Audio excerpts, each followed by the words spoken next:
Hello aspirants, ये कुछ features हैं, आप चेक कर सकते हैं। बात करते हैं किसी भी आंसर को किस तरह से अटैम्प्ट करना चाहिए। वैसे तो हर किसी का अपना अपना तरीका होता है आंसर को अप्रोच करने का, लेकिन हम यहाँ पर एक बेसिक अप्रोच को यूज़ करेंगे जो ऑलमोस्ट सभी के लिए सुइटेबल हो और सबसे ज़्यादा इफेक्टिव हो। हमारी बेसिक अप्रोच कहती है कि सबसे पहले क्वेश्चन के कंटेक्स्ट को समझना चाहिए। कंटेक्स्ट मतलब वह ब्रॉड एरिया, वह ब्रॉड थीम जिसके ऊपर यह क्वेश्चन बेस्ड होते हैं। इसको सिंपल एग्जांपल से समझते हैं। मान लीजिए मैंने आपसे कहा कि एक्सप्लेन काउ, तो आप जिस एरिया में सोचेंगे वह काउ होगा। आप किसी और जानवर के बारे में नहीं सोचेंगे, राइट? यहाँ तक तो हमें पता चल गया कि हमें किसी दूसरे जानवर के बारे में नहीं सोचना है, लेकिन काऊ के बारे में भी क्या सोचना है, अभी भी कंटेक्स्ट पूरा क्लियर नहीं है। इसलिए क्वेश्चन के पूरे कंटेक्स्ट को समझने के लिए हम उसके कीवर्ड को भी देखते हैं। क्वेश्चन के कंटेक्स्ट को पूरी तरह से समझने के लिए हम उसके डायरेक्टिव वर्ड को भी देखते हैं। डायरेक्टिव वर्ड्स वो वर्ड्स होते हैं जो उस टॉपिक के अंदर भी किस डायरेक्शन में सोचना है उसके लिए गाइड करते हैं। जैसे कि हमने एग्जाम्पल लिया था एक्सप्लेन काउ, इसके अंदर जो डायरेक्टिव वर्ड है वो है एक्सप्लेन। उसके अकॉर्डिंग हम काउ के बारे में उसके फीचर्स बता सकते हैं कि काउ के 4 पैर होते हैं, एक पूंछ होती है। लेकिन वहीं अगर हमने डायरेक्टिव वर्ड क्रिटिकली एनालाइज लगा दिया तो हम सेम टॉपिक काउ के बारे में ही डिफरेंट डायरेक्शन में सोचेंगे, मतलब काउ के एडवांटेजेस या डिसएडवांटेजेस। और इस तरह से आपने देखा कि एक ही थीम होने के बावजूद 2 डिफरेंट डायरेक्शन से हमने सोचा, और इस तरह से आप क्वेश्चन के पूरे कंटेक्स्ट को समझ पाते हैं। एक बार कंटेक्स्ट को समझ लिया, फिर हम अपने नेक्स्ट स्टेप पर आते हैं जो है कंटेंट को गैदर करना। क्वेश्चन की अंडरस्टैंडिंग के बाद जो भी रिलेटेड मैटर हमें मिलता है उसे हम गैदर करने की कोशिश करते हैं। कोई भी रिलेटेड एग्जाम्पल, डेफिनेशन, स्टैट्स या फिगर्स, उन्हें हम या तो अपने दिमाग में रखने की कोशिश करेंगे या फिर उनके रफ पॉइंट्स बनाकर रफ पेज पे लिख देंगे, क्योंकि एक बार कंटेक्स्ट समझने के बाद हमारा दिमाग सभी डायरेक्शन से उससे रिलेटेड कंटेंट को गैदर करने की कोशिश करता है। और ये इन्फॉर्मेशन रॉ होती है, अनफिल्टर्ड होती है, और ऐसा भी हो सकता है कि वो टोटली रिलेटेड हमारे क्वेश्चन की डिमांड से ना भी हो। और अगर आपने उसे डायरेक्टली अपने पेपर पे लिख दिया तो हो सकता है कि आप क्वेश्चन की डिमांड से डिविएट हो जाएं और फिर आपको मार्क्स भी अकॉर्डिंगली मिलेंगे। इसलिए उस रॉ इन्फॉर्मेशन को अच्छे से प्रेजेंट करने के लिए हम लास्ट स्टेप पर आते हैं, स्ट्रक्चर।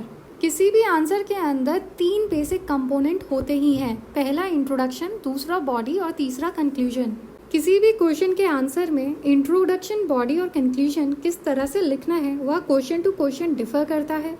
जिस तरह का क्वेश्चन होता है उसी तरीके से हम लिखते हैं तीनों कंपोनेंट। दूसरा आपकी नॉलेज पर डिपेंड करेगा, जितनी ज़्यादा नॉलेज होगी, रिफाइंड नॉलेज होगी, उतना रेलेवेंट इंफॉर्मेशन नॉलेज आंसर्स के अंदर लिखी जा सकती है। और फाइनली आपके एक्सपीरियंस पर डिपेंड करेगा कि आपने कितनी प्रैक्टिस करी है, जिसकी वजह से आप क्विकली क्वेश्चन की डिमांड को समझ पाते हैं और उतना ही जल्दी उसे लिख पाते हैं। यह सब धीरे धीरे आंसर राइटिंग की प्रैक्टिस करने से आ जाता है।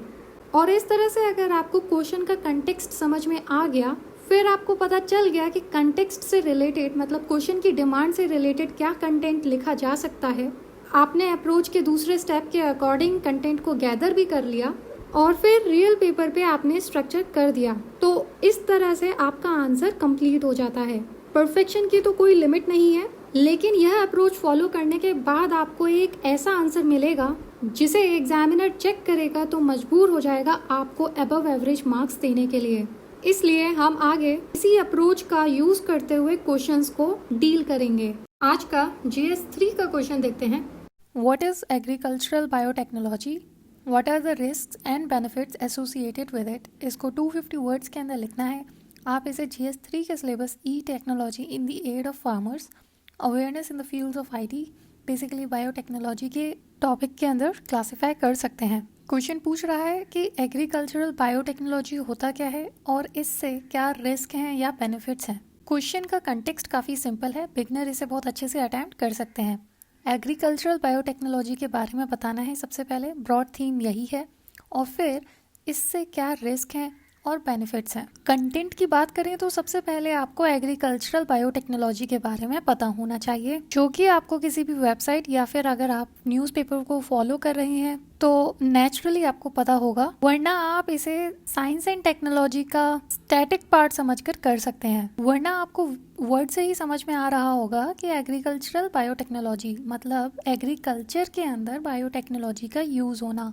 तो आप इस तरह से किसी भी रिसोर्स से कंटेंट को गैदर कर सकते हैं और उसे एक प्रॉपर स्ट्रक्चर दे सकते हैं। आंसर को प्रॉपर स्ट्रक्चर देने के लिए सबसे पहले इंट्रोडक्शन के अंदर एग्रीकल्चरल बायोटेक्नोलॉजी की डेफिनेशन दे सकते हैं और फिर आप फर्दर क्लासिफाई करके मेन बॉडी के अंदर रिस्क और बेनिफिट बता सकते हैं। रिस्क और बेनिफिट को फर्दर क्लासिफाई करके आप सब हेडिंग और प्रॉपर हेडिंग बनाकर कर सकते हैं अगर आपके पास कंटेंट अच्छा है, कंटेंट ज़्यादा है। फाइनली कंक्लूजन के अंदर एग्रीकल्चर फील्ड से रिलेटेड किसी भी ऑर्गेनाइजेशन, मिनिस्ट्री या किसी पर्सनालिटी के व्यूज आप लिख सकते हैं। इस तरह आसानी से आपका आंसर तैयार हो जाएगा। इसे ट्राई करिए खुद लिखने की।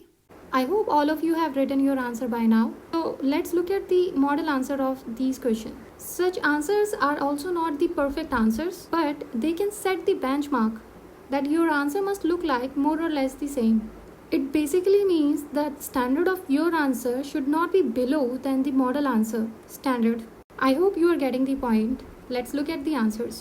इस आंसर के इंट्रोडक्शन की शुरुआत हम एग्रीकल्चरल बायोटेक्नोलॉजी के बारे में बताकर कर सकते हैं। एग्रीकल्चरल बायोटेक्नोलॉजी की मदद से किसी भी लिविंग ऑर्गेनिज्म या ऑर्गेनिज्म के किसी पार्ट में या किसी प्रोडक्ट में मॉडिफिकेशन लाया जा सकता है। उस मॉडिफिकेशन की वजह से उन प्लांट्स या एनिमल के अंदर चेंजेस लाकर एग्रीकल्चर के लिए प्रोडक्टिव बनाने की कोशिश की जाती है। अब इसके अंदर आप दोनों तरह की चीज़ें आ सकती हैं, जैसे कि ट्रेडिशनल ब्रीडिंग टेक्निक्स भी आ सकती हैं और आजकल की modern tools of genetic engineering भी आ सकते हैं। क्वेश्चन की डिमांड के अकॉर्डिंग अब हम बेनिफिट्स बताएंगे और अगर आपको कंटेंट ज़्यादा पता है, बेहतर कंटेंट है, तो उसके अच्छे प्रेजेंटेशन के लिए उन्हें फर्दर क्लासीफाई करके कर सकते हैं। फॉर एग्ज़ाम्पल, फॉर प्रोड्यूसर्स के लिए आप अलग क्लासीफाई करके बता सकते हैं क्या बेनिफिट्स हैं, फॉर कंज्यूमर के लिए बता सकते हैं और फिर रिसर्चर्स के लिए भी अलग से बता सकते हैं। बात करेंगे सबसे पहले एग्रीकल्चरल बायोटेक्नोलॉजी की वजह से प्रोड्यूसर्स को किस तरह का बेनिफिट मिल सकता है। सबसे पहला, सेफ और ईजियर पेस्ट कंट्रोल मिलता है और वीट मैनेजमेंट मिलता है। मतलब एग्जाम्पल लेकर आप बता सकते हैं कि बीटी ब्रिंजल, अब इसके अंदर जो क्वालिटी होती है वो ये है कि पेस्ट कंट्रोल, इस पर जल्दी कीड़ा नहीं लगेगा, और वीट मैनेजमेंट, इस तरह से क्रॉप कम ख़राब होगी और उसकी ईल्ड बढ़ जाएगी। इस तरह से मॉडिफिकेशन लाकर उन्हें वेदर के लिए भी प्रिपेयर कर सकते हैं। जहाँ पर एक्सट्रीम वेदर होता है उन्हें उधर के ही वेदर के लिए तैयार किया जा सकता है। एग्जाम्पल यहाँ पे क्यूबा राइस के बारे में दे सकते हैं। ये फ्लड टॉलरेंट होते हैं, फ्लड आने पर भी इन पर इतना असर नहीं पड़ता है।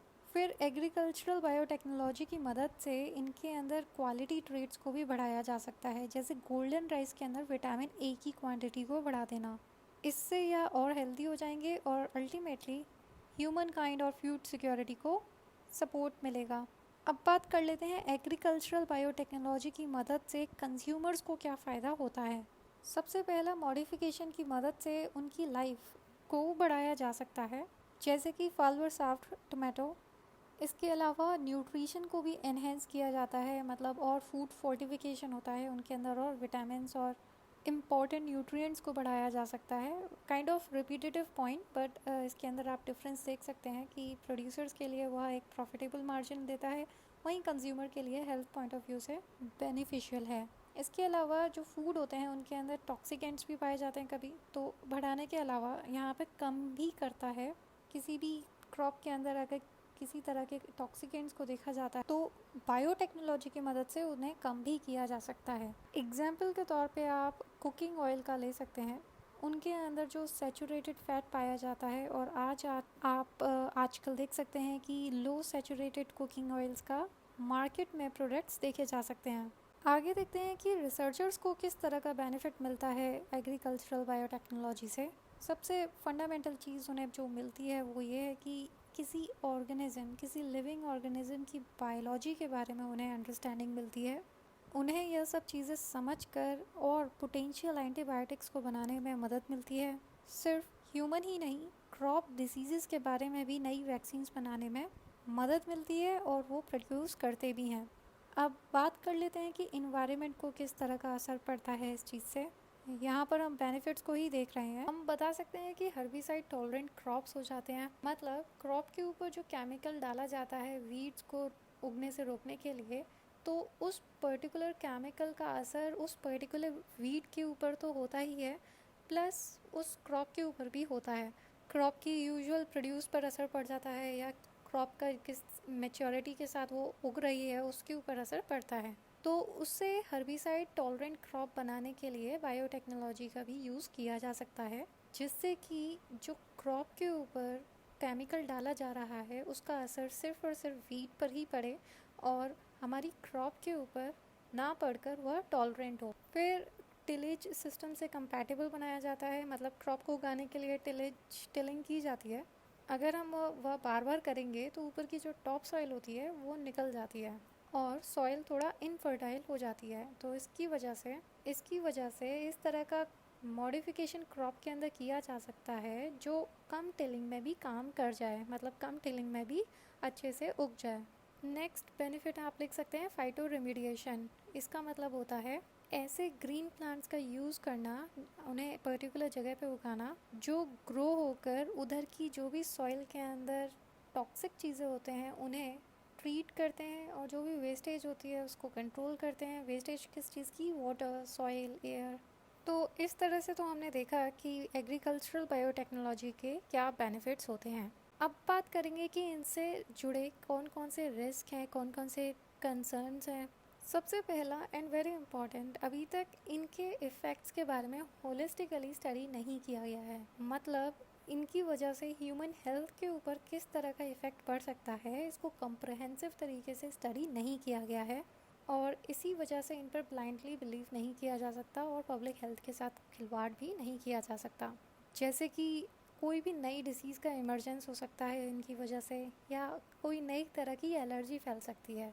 दूसरा पॉइंट यह है कि किसी दूसरे ऑर्गेनिज्म पर किस तरह का असर पड़ेगा ये भी अभी नहीं पता। अभी तो हम सिर्फ पेस्ट और क्रॉप के रिलेशन के बीच में देखकर इसको जज कर रहे हैं, राइट। लेकिन एक पूरा होलिस्टिक फूड वेब को चेक करने के लिए ओवरऑल इन्वायरमेंट असेसमेंट की ज़रूरत है, जो कि अभी नहीं है। इसी वजह से यह इशू डिबेटेबल है।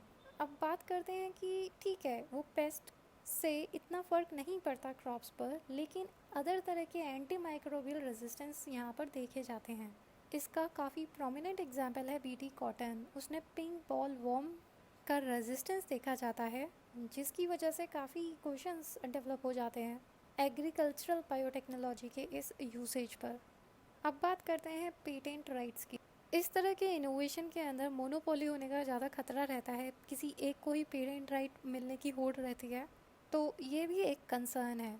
एक इनडायरेक्ट इफ़ेक्ट भी देखा जाता है, हमारे फार्मर्स जीएम क्रॉप की वजह से अननेसेसरी और कर्जे में जा सकते हैं, क्योंकि फिर उन्हें जीएम क्रॉप्स ही खरीदनी होंगी और अगर इन पर मोनोपोली हुई तो फिर और ज़्यादा प्रॉब्लम्स आ सकती हैं। इस तरह से आप क्वेश्चन की मेन बॉडी को आंसर कर सकते हैं। अब इसका एक कंक्लूजन को देख लेते हैं। कंक्लूजन हम बहुत बैलेंस्ड करके लिखने की कोशिश करेंगे। हम बताएंगे कि बायोटेक्नोलॉजी के अंदर हर तरह का पोटेंशियल है एग्रीकल्चर को रिवॉल्यूशनाइज करने का, पर इसके साथ हर स्टेक होल्डर, फार्मर से लेके बड़े रिसर्चर का कोई ना कोई डर है। तो इसलिए अप्रोप्रिएट सेफगार्ड लेने की ज़रूरत है और अवेयरनेस प्रोग्राम्स की ज़रूरत है, जिससे कि किसी भी तरह के डाउट को वहाँ से हटाया जाए। इस स्टेटमेंट को सपोर्ट करने के लिए और थोड़ा वेट डालने के लिए हम सोर्स का यूज़ कर सकते हैं। बता सकते हैं कि ये view genetic engineering appraisal committee का है, एग्रीकल्चरल मिनिस्ट्री के अंदर आती है। अब इस बात से, सोर्स को लगाने से किस तरह से वेट आ रहा है, ये जो कमेटी है इसी फील्ड से है, इसी में बहुत सारी रिसर्चेस करती है, तो इन्हें ऑब्वियसली हमसे ज़्यादा बेहतर पता होगा। इसी वजह से हमें अपना ओपिनियन देना भी है तो हम किसी सोर्स को लगाकर उसमें वेट डालने की कोशिश करते हैं। तो चलिए इस तरह इस आंसर को कंप्लीट करते हैं। फाइनली बात करते हैं कि ऐसा कौन सा एक्स फैक्टर होता है ऐसे कैंडिडेट के बीच जिसकी नॉलेज टॉपर की नॉलेज के इक्वली होती है, पर फिर भी उसे टॉपर से कम मार्क्स मिलते हैं। ऑलमोस्ट किसी भी टॉपर की कॉपी अगर आप उठाएंगे तो उसके अंदर कुछ चीज़ें कॉमन दिखाई पड़ेंगी। पहला, जितना भी पॉसिबल हो उतना ये पॉइंट में बनाकर आंसर देते हैं। कीवर्ड्स के नीचे अंडरलाइन करते हैं जिससे कि एग्जामिनर की अटेंशन डायरेक्टली उन कीवर्ड्स पे जाए। तीसरा, आंसर के अंदर विजिबिलिटी बनी रहे उसके लिए शॉर्ट पैराग्राफ्स बनाते हैं 5 to 6 लाइंस के। डिपेंड्स ऑन इंडिविजुअल हैंडराइटिंग, जितना पॉसिबल हो वहाँ पे फ्लो चार्ट्स, डायग्राम, मैप लगाने की कोशिश करते हैं और इस तरह से एक एक्स फैक्टर आंसर के अंदर आ जाता है और उनकी कॉपी दूसरों की कॉपी से अलग दिखाई पड़ती है। आप भी इन बातों का ध्यान रखिए, डेली आंसर राइटिंग करते रहिए जिससे कि ये सारी चीज़ें आपकी आदत में आ जाए। इतना ही इस वीडियो में। Keep writing, all the best, see you in the next video.